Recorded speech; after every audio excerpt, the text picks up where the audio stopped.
নম্বর 12 বাজার ইউনিয়ন ছাত্রদল কর্তৃক আয়োজিত আজকের এই শান্তি মিছিল এবং সংক্ষিপ্ত সমাবেশের সম্মানিত সভাপতি 12 বাজার ইউনিয়ন ছাত্রদলের বিপ্লবী সভাপতি রাজপথের পরীক্ষিত ছাত্র নেতা ছোট ভাই সোহেল জানা, আজকে অনুষ্ঠানের বিশেষ অতিথি কালীগঞ্জ পৌর ছাত্রদলের বিপ্লবী আহ্বায়ক কারা নেতৃত্ব ছাত্র নেতা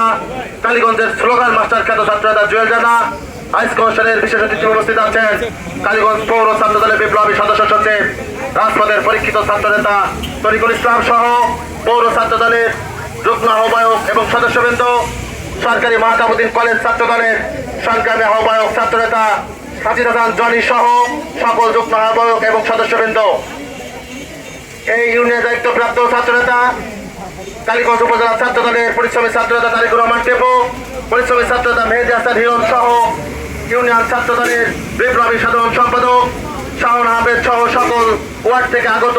বাংলাদেশ জাতীয়তাবাদী ছাত্রদলের প্রতিটি নেতা কর্মীকে জানাচ্ছি কালীগঞ্জ উপজেলা ছাত্রদলের পক্ষ থেকে বিপ্লবী শুভেচ্ছা। সম্মানিত উপস্থিতি, আপনারা সকল অবগত আছেন এই বাংলাদেশ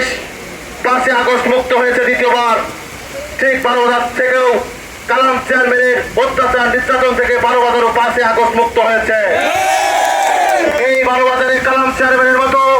কোন মাদক ব্যবসায়ী, কোন অত্যাচারী চেয়ারম্যান আর কখনোই 12 বাজারের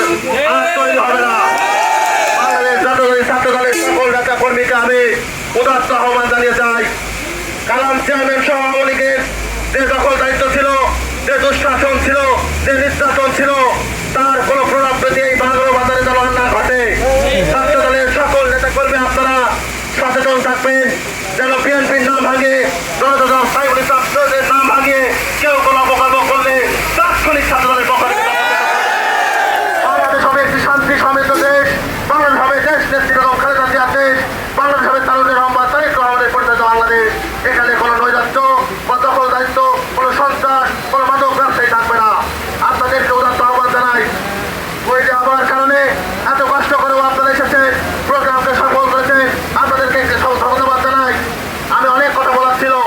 এই আবহাওয়ার কারণে আপনাদের আবার সকলকে ধন্যবাদ জানিয়ে আগামীতে আবার দেখা হবে সেই আশা